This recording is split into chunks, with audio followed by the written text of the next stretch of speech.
Krásny deň. Poprosím očistiť karty.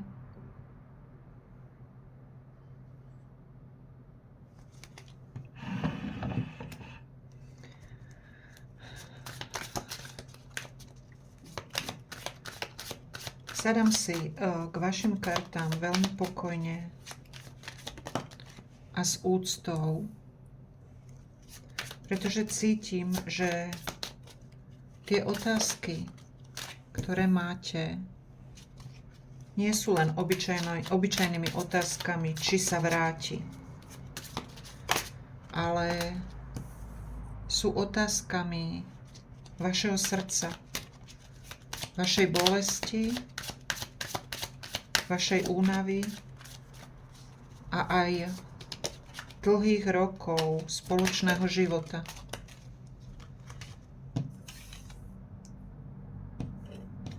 Keď sa pozerám na energie medzi vami, keď sa nacítim na tie energie vás a vašeho manžela,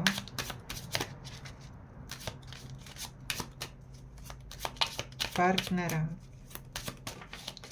prvé, čo mi karty ukazujú, je hlboké púto minulosti. Toto není vzťah, ktorý by sa len tak vymazal.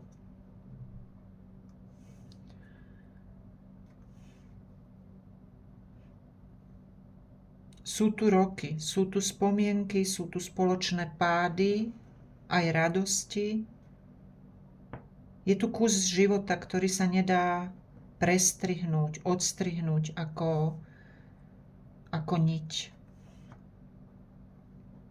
Medzi vami dvomi stále existuje energetická väzba, ktorú tu vidím veľmi silno. Vnímam, vidím tu spomienky, vidím tu návraty do minulosti, vidím tu myšlienky typu, čo by bolo keby. On na vás nezabudol. A nezabudne.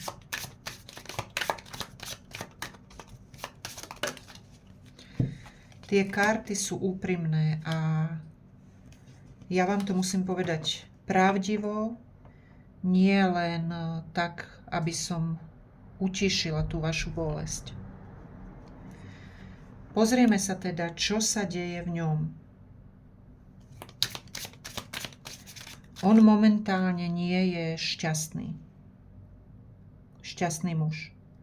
Navonok môže hrať, že je všetko v poriadku, že si vybral nový život, novú ženu, novú kapitolu.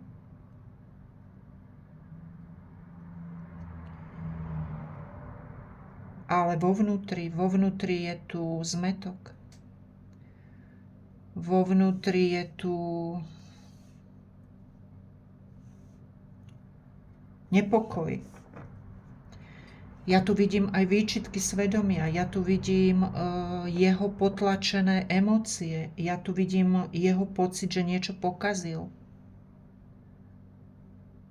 A hlavne tu vidím útek pred vlastnými pocitmi.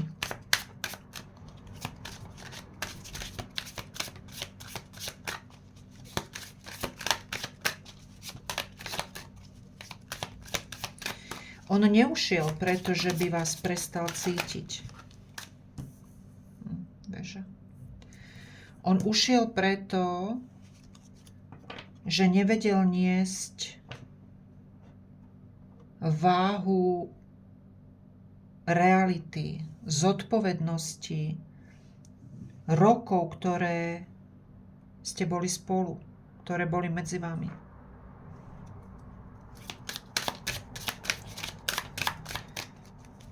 Našiel si mladšiu ženu.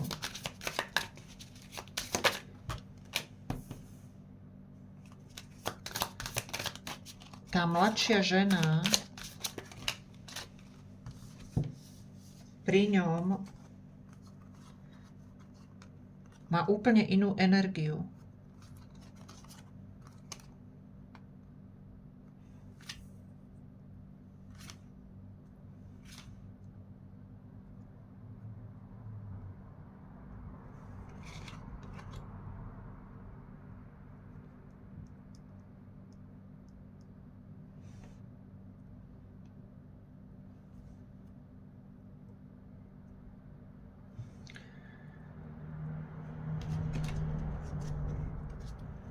Karty skôr, na ňu mi karty ukazujú ako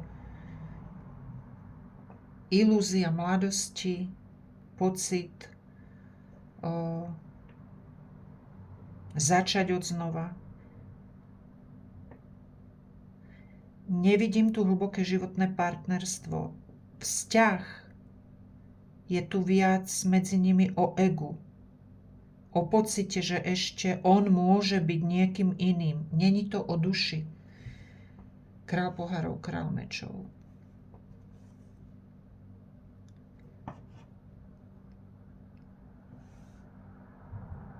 Páža mečov.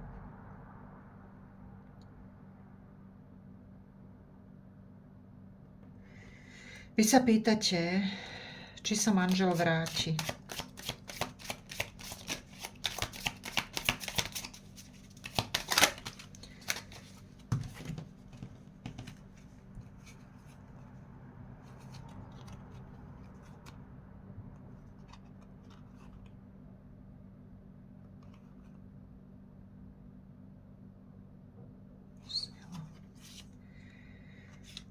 Tu som si nehala karty vytiahnuť opakovane, lebo viem, že toto je pre vás najdôležitejšia otázka a chcete odpoveď. A tá odpoveď nie je čierno-biela. Mne tie karty neukazujú definitívne uzatvorené dvere, uzavreté, ale neukazujú mi tu ani jasný alebo rýchly návrat. Ukazujú mi tu váhanie, vnútorný boj, návraty v myšlienkach, ukazujú mi tu aj kontakt, ale ukazujú mi tu aj veľký strach urobiť krok späť. Cítim tu veľmi silnú energiu muža, ktorý ľutuje, ale zároveň nemá odvahu priznať si chybu.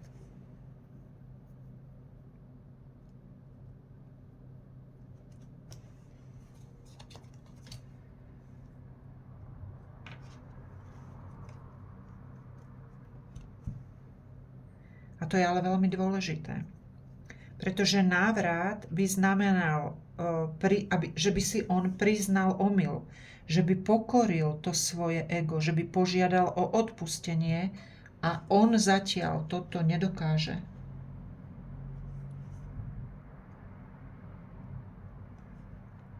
Takže karty hovoria, možnosť návratu existuje, ale není to istota a není to rýchle.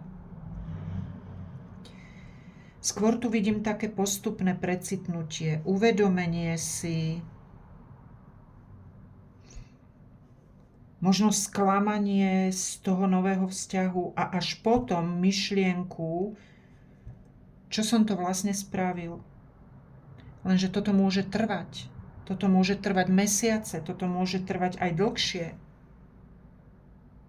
Možno aj roky. A teraz budem veľmi citlivá k vám. Keď som sa pozrela na vašu energiu, tak mi stiahlo srdce. Je tu naozaj tá trojka mečov. Je tu naozaj tá vaša bolesť obrovská. Vy ste veľmi unavená.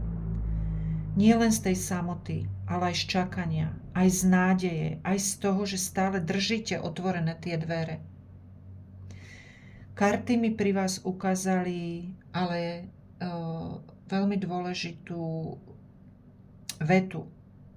Nezabúdajte na seba. Pretože ak by ste celé roky čakala len na jeho rozhodnutie, mohla by ste sa úplne vyčerpať a to si vy nezaslúžite. Vy si zaslúžite pokoj, vy si zaslúžite úctu, vy si zaslúžite istotu, vy si zaslúžite nie tú neistotu, či sa vráti alebo nevráti, ale tú istotu. Poviem vám to tak, ako to cítim, z celej energie. On vás stále miluje s takým svojím spôsobom. Nikdy ste mu nebola ľahostajná a ani nie ste teraz. Ale momentálne je on slabý, momentálne je on nerozhodný.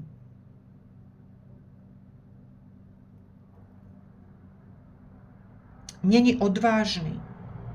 Takže návrat závisí viac od jeho charakteru a odvahy, než od tých citov. City tam sú, ale chýba tá odvaha.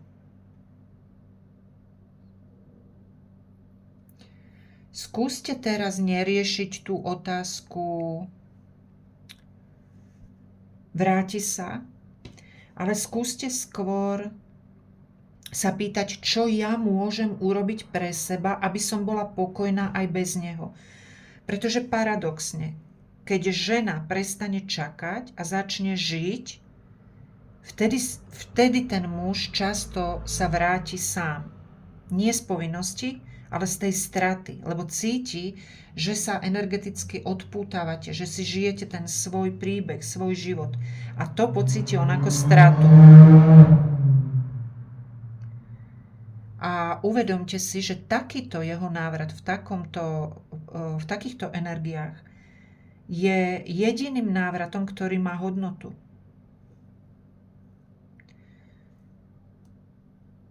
Ešte by som vám a vlastne všetkým ženám, ktoré sa ocitnú v podobnej situácii, kde partner alebo muž vás opustí kvôli inej žene, chcela zo srdca povedať niečo veľmi dôležité. Nie ako kartárka, ale ako žena žene. Niekedy máme pocit, že keď milujeme dlho, verne a úprimne, tak ten druhý sa musí raz vrátiť. Že tie roky, tie spomienky, ten spoločný život predsa niečo znamenajú. A áno, znamenajú. Ale láska nie je o tom, koľko ste vy vydržali. Láska je o tom, kto pri vás ostane dobrovoľne. Nie z lútosti, nie zo zvyku. Nie preto, že mu nevyšlo niečo niekde inde. Ale preto, že si vyberie vás. Každý jeden deň.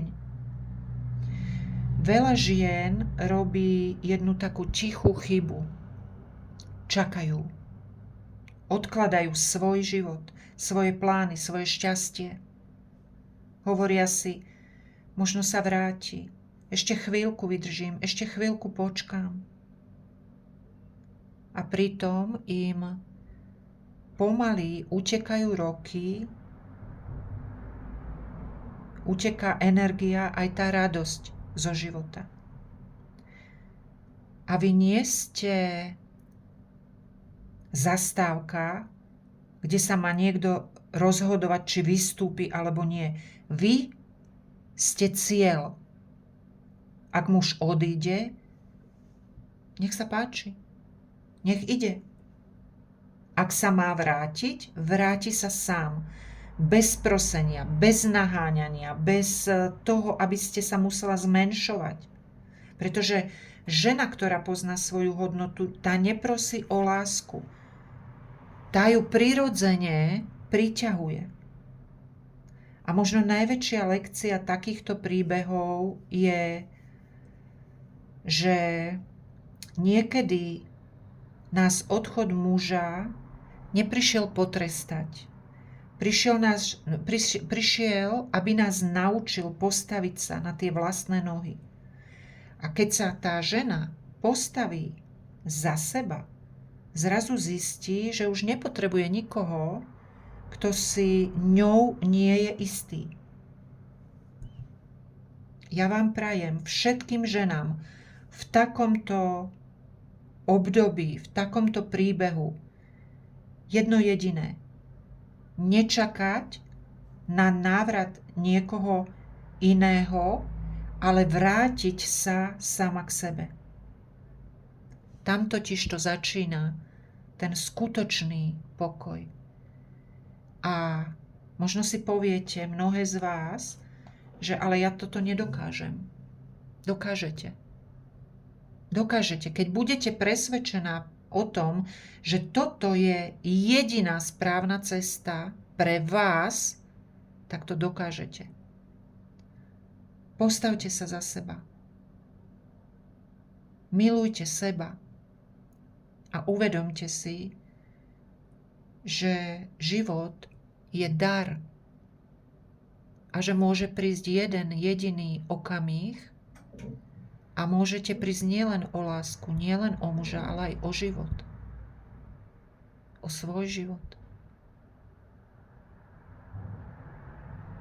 A keď dostanete taký dar, ako je váš život, tak sa o ten dar starajte. Najviac ako môžete. Starajte sa o seba.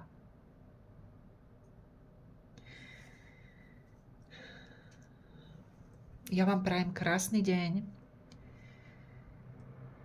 a vidíme sa pri nejakom inom ďalšom výklade. Dúfam, že trošku veselšom.